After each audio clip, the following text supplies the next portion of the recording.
Curso de Teoría del Derecho, por Luis Martínez Roldán, Jesús Aquilino Fernández Suárez. Capítulo 1. Derecho y organización social. Preliminares sobre el concepto de derecho. El derecho como elemento básico de la vida social. Las múltiples y diversas razones que fundamentan la sociabilidad humana justifican también, y en la misma medida, el sometimiento del hombre a unas normas de conducta. Si cualquier tipo de organización social, constituida para lograr determinados fines y satisfacer ciertas necesidades, precisa de unas normas para su funcionamiento, el Estado, en cuanto forma de organización social soberana y autárquica, inevitablemente ubi societas ibi ius, necesita de unas normas jurídicas, es decir, de un derecho. El derecho se nos presenta, pues, como un elemento básico, necesario y además omnipresente. Carlos Santiago Nino dice que el derecho, como el aire, está en todas las partes, ya que regula casi la totalidad de los actos humanos. Todas y cada una de las etapas por las que pasa o puede pasar la vida de una persona, nacimiento, nombre, mayoría de edad, matrimonio, divorcio, viudedad, jubilación, muerte, etc., son hechos o actos regulados minuciosamente por el derecho, es decir, son hechos o actos a los que se les asignan unas consecuencias jurídicas. Por ejemplo, el hecho del nacimiento está detalladamente regulado en nuestro Código Civil y a él se le asignan múltiples e importantes consecuencias jurídicas. Primeramente, se nos dice que se entiende jurídicamente por nacimiento o por nacido, artículo 30 del Código Civil, para los efectos civiles solo se reputará nacido el feto que tuviere figura humana y viviere 24 horas enteramente desprendido del seno materno. Solo el nacido así tiene personalidad jurídica, a tenor del artículo 29 del Código Civil. El nacimiento determina la personalidad, pero el concebido se tiene por nacido para todos los efectos que le sean favorables, siempre que nazca con las condiciones que expresa el artículo siguiente. Y solo a este nacimiento se le otorgan consecuencias jurídicas, por lo menos civiles. La prueba jurídica de este hecho, nacimiento, serán las actas de registro, según se prevé en los artículos 326 y 327 del Código Civil. Entre las consecuencias jurídicas que se le atribuyen al nacimiento, además de la personalidad jurídica a la que ya hemos aludido, tenemos las referentes a la nacionalidad, según lo dispuesto en los artículos 17 y 18 del Código Civil. En ambos preceptos, el hecho del nacimiento es determinante, en el primer caso, para establecer quiénes son españoles y en el segundo, para saber quiénes pueden adquirir la nacionalidad española por opción. Otras consecuencias jurídicas claras son las recogidas en el artículo 31 del Código Civil y en otros artículos del Código Penal, que veremos a continuación. En el artículo 31 del Código Civil se dice que la prioridad del nacimiento en el caso de partos dobles da al primer nacido los derechos que la ley reconozca al primogénito. En el ámbito penal también se deja ver la importancia del nacimiento como circunstancia que puede exculpar, atenuar o agravar la responsabilidad según la naturaleza del delito. A modo de ejemplo, podemos ver los artículos 268, 23, 184, 181, 4 y 182 de nuestro Código Penal. Esta omnipresencia del derecho no solo se advierte en estos hechos o actos más o menos importantes, sino que incluso se extiende a los actos más simples de nuestro quehacer cotidiano, donde constantemente, consciente o inconscientemente, nos encontramos en situaciones reguladas por el derecho. Matricularse en la facultad, comprar un piso, pedir un préstamo, etc., son todos actos jurídicos, pues en todos ellos, como señala A. La Torre, podemos exigir de otros una conducta determinada u otros nos la pueden exigir a nosotros, y podemos exigirlo de una forma determinada y con unas garantías también determinadas, al existir unos órganos tribunales jurídicamente institucionalizados que garantizan nuestras legítimas pretensiones. Y todo ello gracias a la existencia de un conjunto de normas establecidas por virtud de las cuales, dados unos hechos, surgen esas posibilidades de reclamar o quedar sujetos a reclamación. Norberto Bobbio pone de manifiesto el gran número de normas jurídicas que condicionan o regulan un acto tan simple como puede ser la expedición de una carta. Dice Bobbio: la compra de sellos es un negocio jurídico, más precisamente un contrato de compra-venta, regulado jurídicamente, del cual se derivan obligaciones y, por tanto, límites muy precisos para la conducta.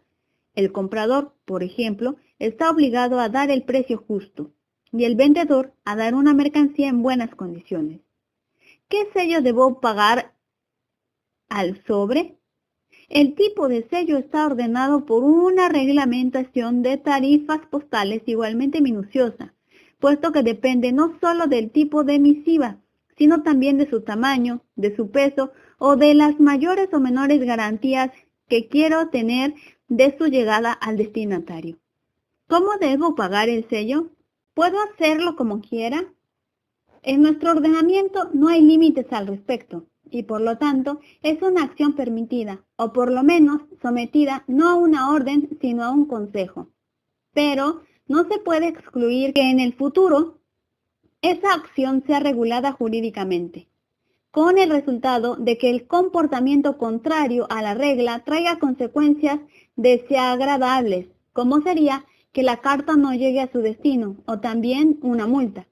Desde el momento en que haya aplicado el franqueo justo, surge una nueva relación, nada menos que entre la administración pública y yo, y de esta relación nacen obligaciones, que no es el caso precisar si son perfectas o imperfectas, o en qué casos perfectas y en cuáles no, para que la carta llegue a su destino.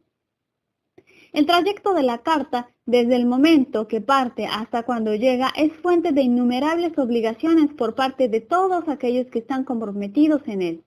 Esto es, empleados postales y ferroviarios al servicio del correo, carteros, etc. Finalmente, como si no fuera esto suficiente, escribir una carta compromete también a la Constitución.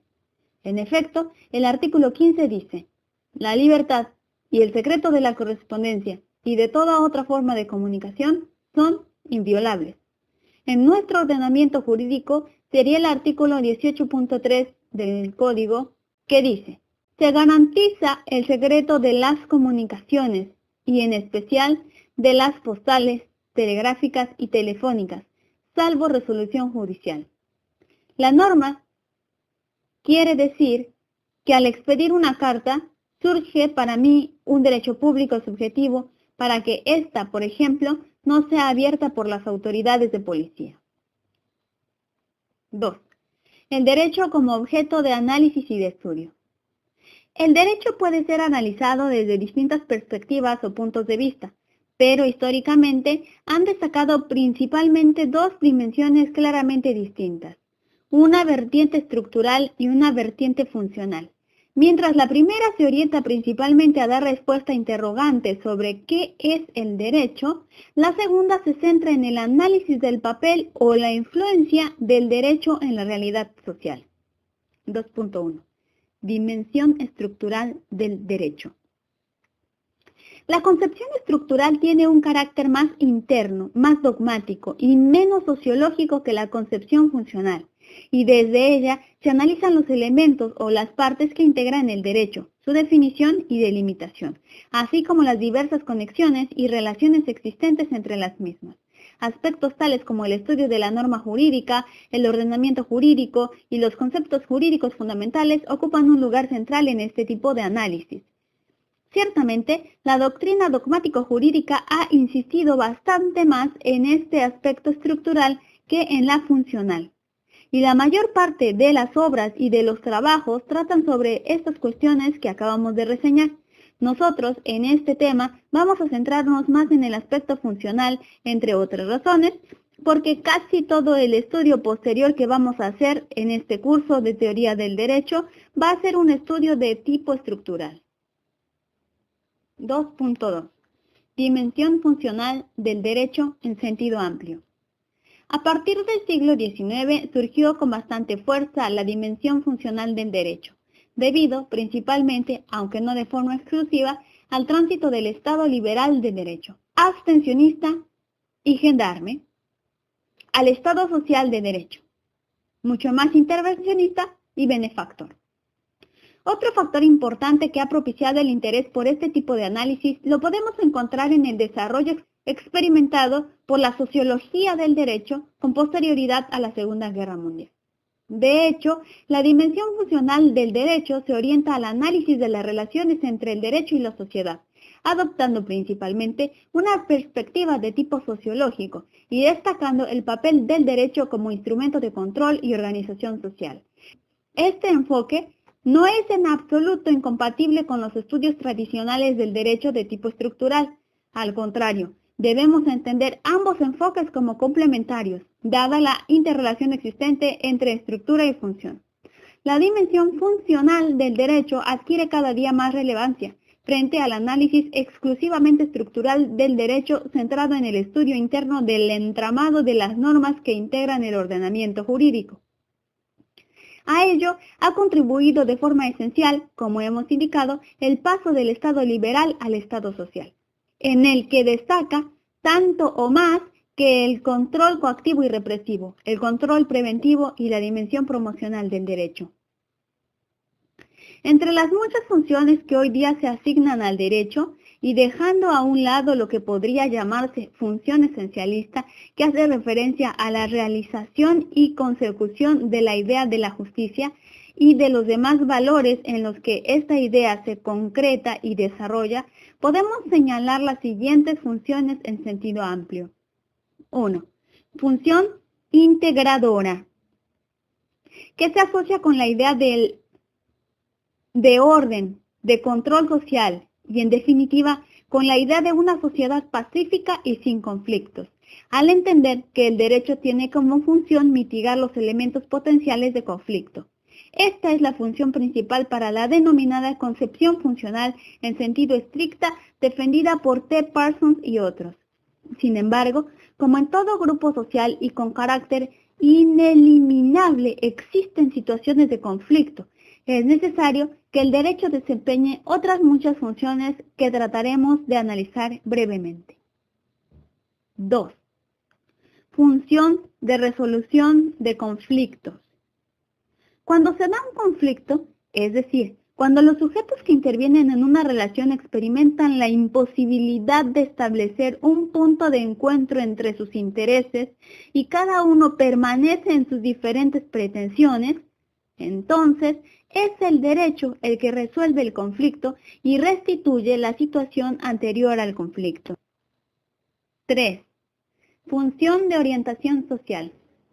Toda norma jurídica, bien sea de tipo permisivo o imperativo, tiene siempre, como han indicado Ferrari o Rebinader, un carácter persuasivo, en cuanto que al estar dirigidas a personas libres, éstas pueden orientar sus conductas y expectativas de acuerdo a un cuadro normativo que les puede reportar certeza y seguridad y evitar ciertos perjuicios.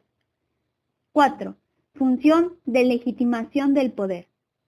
Siempre se ha dicho que la coactividad y la imperatividad de las normas jurídicas no es la que se deriva de un poder cualquiera, sino de un poder institucionalizado jurídicamente.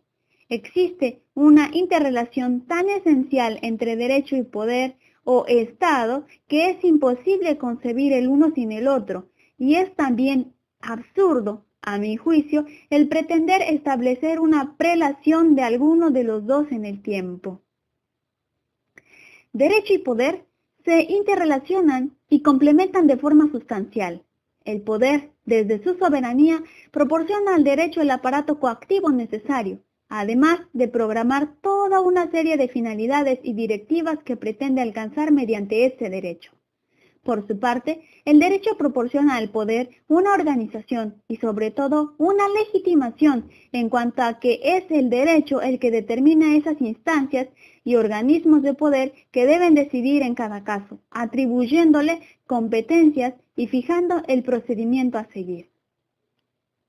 5. Función distributiva. Hace referencia al reparto de ventajas y cargas entre los ciudadanos, o si se prefiere, en un sentido amplio, a la distribución de derechos y deberes. De forma más restringida, se concreta en el reparto de bienes y oportunidades sociales. El derecho a lo largo de los siglos siempre ha realizado esa función, lo cual supone dar una respuesta a dos interrogantes de amplio calado: el de qué es lo que se puede repartir y el de determinar qué criterio vamos a utilizar para el reparto. 6. Función educativa. Podríamos decir que todas las normas sociales, aunque no sean jurídicas, cumplen siempre una función educadora. Sin embargo, el derecho, sin duda por su vinculación consustancial con la ética, ha cumplido y cumple esa función de forma especial. Tengamos en cuenta que ya en Grecia y en Roma el derecho iba dirigido principalmente a formar buenos ciudadanos, es decir, ciudadanos virtuosos. Esto explica que la finalidad principal del derecho se concretase en estos tres clásicos principios: vivir honestamente, honest vivere, no dañar a nadie, neminem leadere, y dar a cada uno lo suyo, sum quicet tribuere. Bien es cierto que en las sociedades occidentales desarrolladas, en las que la concepción político-liberal se asienta sobre el reconocimiento de la autonomía racional y volitiva del individuo, esa función educativa se difumina o se diluye necesariamente, máxime cuando ya se ha hecho mención a la función de orientación social. 7. Función representativa y función promocional. Lo que caracteriza al derecho es su carácter punitivo y sancionador. Es decir, el derecho no premia las acciones que se adecúan a las normas jurídicas, sino que sanciona o castiga las acciones antinormativas. Y esto es lo que especifica, entre otras cosas, a las normas jurídicas. Sin embargo, recientemente están apareciendo con cierta frecuencia normas jurídicas que, más que sancionar las conductas desviadas, premian las conductas adecuadas o conformes a esas normas. Normas que premian a aquellos empresarios que coloquen trabajadores en paro mediante una reducción en las cuotas de la seguridad social, etc. Normas que premian mediante la reducción de impuestos o incluso con subvenciones a industriales que decidan instalarse en determinadas zonas o polígonos de desarrollo, etc. Todo esto sin poner en tela de juicio el carácter punitivo y sancionador del derecho. Sin embargo, resalta y pone de manifiesto de manera más específica esa otra función promocional que el derecho también está llamado a desempeñar. Con las anteriores funciones, tenemos ya una muestra muy general de algunas de las funciones básicas que el derecho cumple.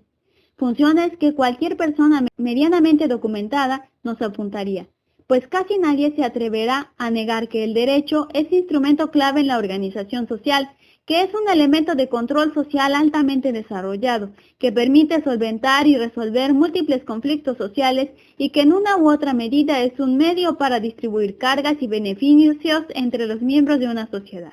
Ahora bien, muchos de estos análisis son excesivamente genéricos y abstractos, y no nos permiten conocer de una forma precisa los límites y el grado de realización de cada una de esas funciones. Estas insuficiencias ponen de manifiesto tanto la necesidad de una mayor profundización en los estudios de naturaleza sociológica sobre el derecho, como de un mayor rigor y uniformidad en el lenguaje y los conceptos con los que se trabaja. El que destaquemos una u otra función como preferente suele venir condicionado por la forma que tengamos de entender o de ver la realidad social. Esto es, que el cometido que le atribuimos al derecho está en íntima relación con la idea o teoría de la sociedad que manejamos. De forma simplificada, podemos hablar de dos grandes modelos o concepciones de sociedad: el modelo integrador o funcional y el modelo conflictualista. 2.3. Modelo integrador de la sociedad.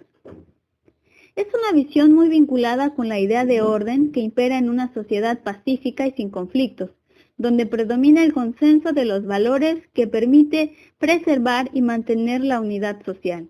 Esta concepción integradora de la sociedad tal como ha sido desarrollada por Emilie Durkheim, Max Weber o Talcott Parsons, entiende principalmente a la sociedad como un todo coordinado y en equilibrio, en la que la misión fundamental del derecho consiste en mitigar los elementos potenciales del conflicto y facilitar las relaciones sociales, previniendo y reprimiendo las conductas desviadas. En este modelo de sociedad, el derecho es más un instrumento de organización y de conservación del status quo existente que un instrumento de transformación y de cambio. En definitiva, el derecho desempeñaría todas esas funciones que ya hemos visto con anterioridad, aunque la función de resolución de conflictos estaría más debilitada y tendría más bien un carácter preventivo, precisamente por ese modelo de sociedad pacífico y ordenado del que se parte.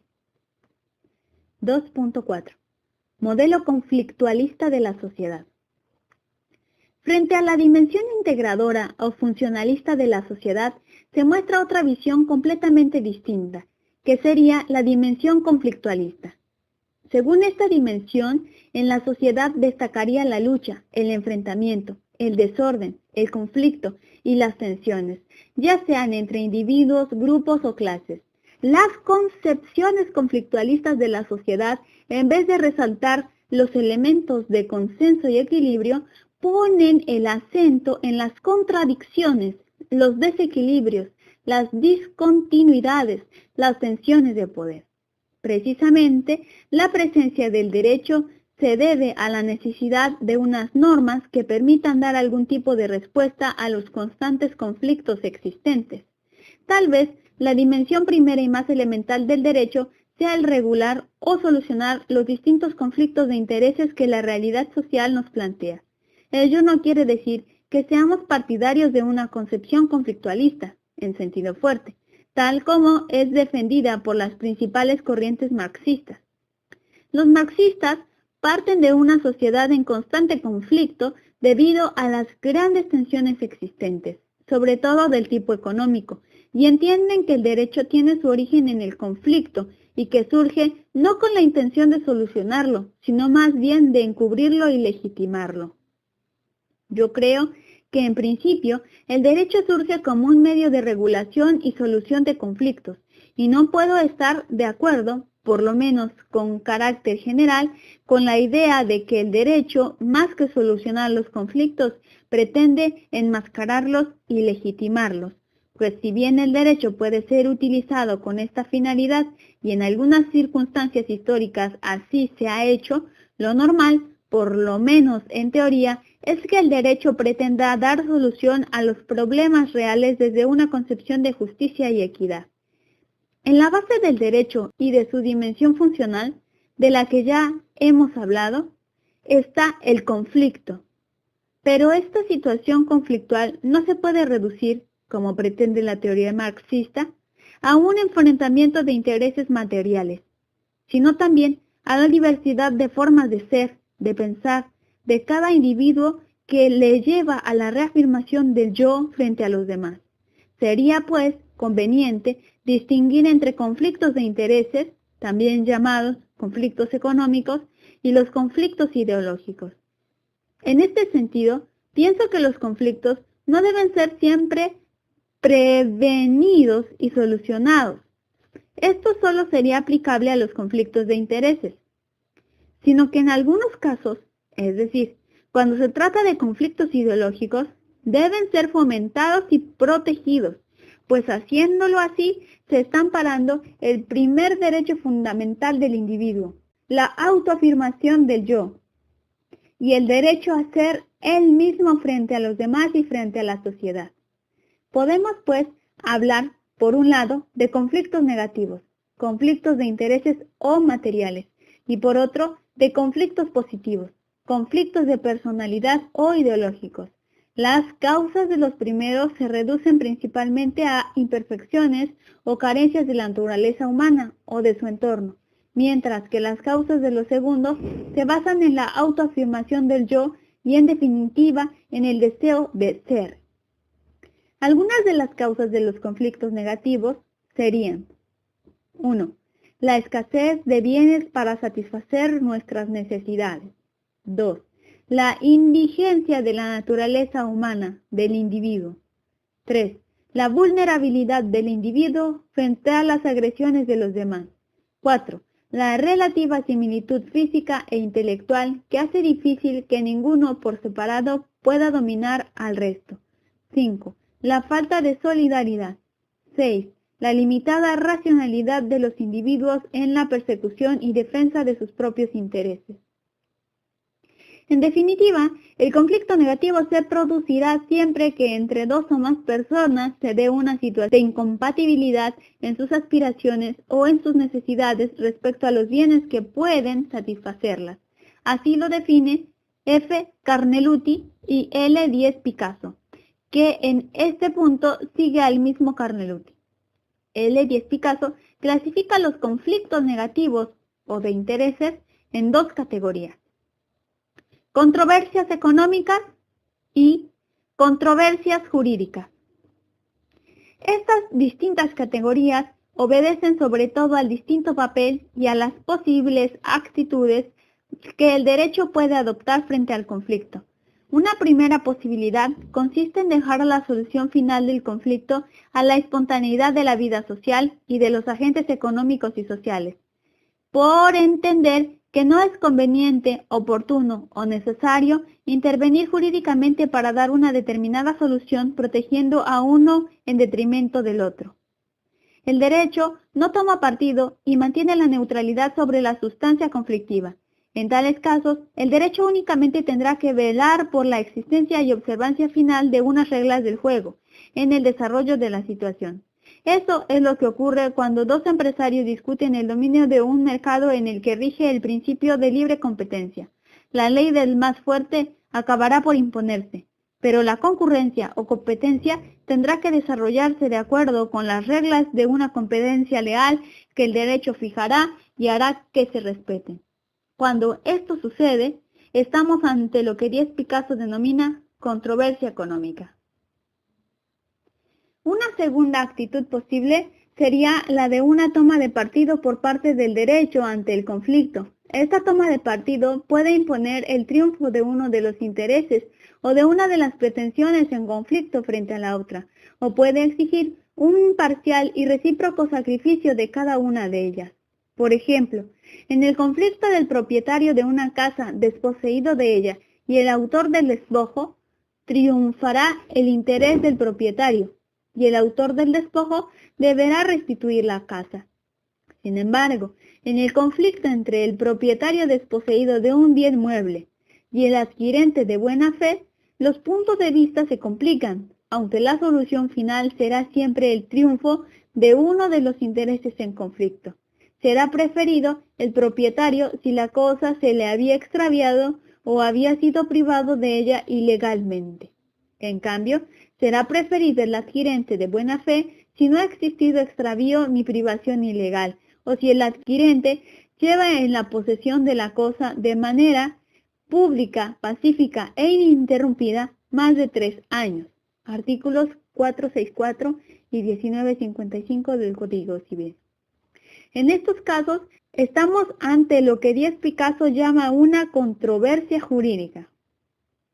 Se llaman, pues, controversias económicas a los conflictos simples de intereses, en los cuales ninguno de los intereses en colisión recibe ninguna preferencia ni ninguna tutela especial por parte del derecho.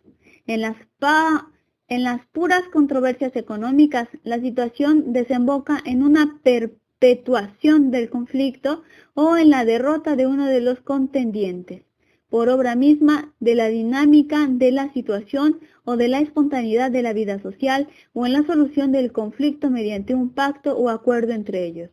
No existe en este caso una exigencia social de solución, por eso el derecho no interviene. En cambio, en las controversias jurídicas sí existe esta exigencia social de solución, y por eso, además de existir un conflicto de intereses, existe una protección o una tutela preferente de algunos de dichos intereses o una parcial y recíproca tutela de ambos por parte del derecho. Sin embargo, Un conflicto ideológico existe siempre que dos o más personas o grupos de personas entran en colisión o en lucha abierta porque mantienen ideas distintas. El conflicto ideológico es mucho más fuerte y difícil de solucionar que el conflicto económico, porque es vivido y sentido con mucha más fuerza y de forma incluso más visceral y en definitiva irracional. Es cierto que en muchos casos el conflicto ideológico no es más que pretexto para encubrir o justificar un subyacente conflicto de intereses, pero como en la mayoría de los casos este encubrimiento suele ser inconsciente, pues si fuese consciente ya no sería ideológico, sino puro engaño, de ahí que persista esa mayor dificultad. La causa principal de los conflictos ideológicos sería lo que algunos, como J. Muguerza, han llamado el imperativo de la disidencia, es decir, la tendencia y el derecho a ser y pensar de forma distinta a los demás. El conflicto ideológico, bien entendido, es algo consustancial con el individuo y con la sociedad, de tal manera que se puede afirmar con rotundidad, como hace K.R. Popper, que no puede haber sociedad humana que carezca de conflictos. Una sociedad tal sería una sociedad de no amigos, sino de hormigas. En esta diversidad de formas de ser y de pensar, la que debe fomentarse desde la tolerancia y el pluralismo, en definitiva, desde el derecho. Entre otras razones porque es la verdadera causa del progreso y de la evolución humana. Coincido totalmente con Popper cuando afirma que el motor de la evolución humana lo es la libertad de ser singular y distinto del vecino, de estar en desacuerdo con la mayoría y de seguir el propio camino. El control holístico, continúa Popper, que llevaría no a la igualación de los derechos humanos, sino a la de las mentes humanas, significaría el fin del progreso. Parece, pues, que una sociedad sin conflictos ideológicos sería una sociedad completamente esclerotizada. Todos estos factores empujan al hombre inevitablemente a entrar en conflicto, y estos mismos factores son los que hacen que el hombre busque la forma de prevenirlos, solucionarlos o mantenerlos dentro de un equilibrio conflictual de manera segura y justa, sometiéndose a unas normas jurídicas, a un derecho, que si bien limitan su libertad hasta hacerla compatible con la de los demás, la amparan y la defienden de forma igual para todos. 3. El derecho como factor de conservación y de cambio social. Hemos visto cómo en la concepción funcional o integradora de la sociedad, el derecho se nos presentaba principalmente como un factor de conservación de las estructuras sociales, intentando evitar toda fuente de conflicto que pudiese originar cualquier tipo de cambio. Este mismo carácter conservador del derecho se observa también en algunas concepciones conflictualistas de la sociedad, en particular la representada por el pensamiento marxista. Para el pensamiento marxista, el derecho sería un instrumento en manos del poder, en definitiva, en manos de quienes poseen la riqueza, para mantener el status quo existente, enmascarando y legitimando los conflictos socioeconómicos y las desigualdades y evitando, por tanto, todo tipo de cambio social. Sin embargo, el derecho no es únicamente un factor de conservación y mantenimiento, sino que también es o puede ser utilizado como factor importante de cambio de las estructuras sociales en general, al fomentar y proteger la tolerancia y el pluralismo que son la base, como hemos visto, de la evolución humana. En definitiva, al fomentar y proteger lo que nosotros hemos denominado conflictos ideológicos, normalmente yo diría que el derecho ha tenido y tiene un carácter más conservador que reformador, puesto que casi siempre ha seguido y no guiado, tal como debe ser a juicio de F.C. Savigny, entre otros, los cambios sociales. Y lo ha hecho casi siempre con lentitud y forzado por un sentimiento y por unas demandas sociales fuertemente formuladas, que tienen su origen en avances científicos y tecnológicos, y también en cambios ideológicos importantes. Este carácter conservador del derecho, el mismo Rippert nos dice que el derecho evoluciona pero sin precipitaciones, en cuanto que ejerce un papel moderador del que no puede abdicar. Se ha querido fundamentar en base a algunos argumentos entre los que podemos destacar la idea de la seguridad jurídica, que se vería gravemente lesionada si los cambios jurídicos fuesen constantes e incontrolados. La idea de la prudentia iuris, que parece debe adornar a la actividad jurídica y en concreto a la actividad judicial. De ahí el carácter conservador de la judicatura en general. La idea de una justicia inmutable y ahistórica basada en la naturaleza humana, etc. Argumentos discutibles, unos en parte y en su totalidad otros, que aconsejan fomentar en alguna medida el carácter reformador del derecho en la línea mantenida, entre otros por Bentham, que es un fervoroso defensor de las leyes reformadoras racionalmente estructuradas, aun siendo conscientes que la misión principal del derecho no es provocar el cambio, sino regularlo de forma diligente y rápida una vez producido. Los cambios que el derecho puede introducir en las estructuras sociales, económicas o culturales pueden ser: 1. Cambios indirectos. Por ejemplo, si el derecho establece la obligatoriedad de la enseñanza, o si reconoce y ampara el derecho de asociación, la libre expresión, etc., indirectamente está contribuyendo a desencadenar cambios sociales importantes. 2. Cambios directos. Prohibiendo la poligamia, despenalizando el aborto o la homosexualidad, etc. Los órganos que más directamente pueden fomentar y llevar a cabo estos cambios se encuadran dentro de los tres poderes del Estado de Derecho, es decir, el legislativo, el ejecutivo y el judicial. Y en concreto serían: A. El poder legislativo. En nuestro caso, las cámaras y el ejecutivo en aquellos casos en que esté facultado para legislar. Decretos, leyes y decretos legislativos. El hecho de que en un sistema democrático haya una renovación periódica de estos órganos facilita y permite que estos sean un reflejo de las corrientes de opinión dominantes en la sociedad y legislen de acuerdo a la misma, sirviéndose a la vez de las leyes para producir o acelerar estos cambios sociales. La dificultad puede presentarse a la hora de aplicar esas normas por parte de los jueces, que al desempeñar sus cargos de forma permanente pueden obstaculizar la eficacia de las leyes reformadoras. B. El Poder Ejecutivo.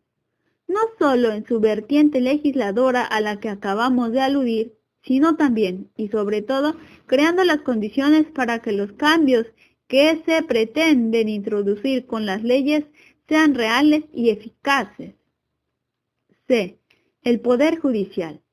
Sin duda, son los jueces los principales agentes del cambio, tanto en sentido renovador como conservador. El juez, sirviéndose de la interpretación y de las distintas técnicas de argumentación, puede modificar el espíritu de las normas sin alterar el tenor literal de las mismas.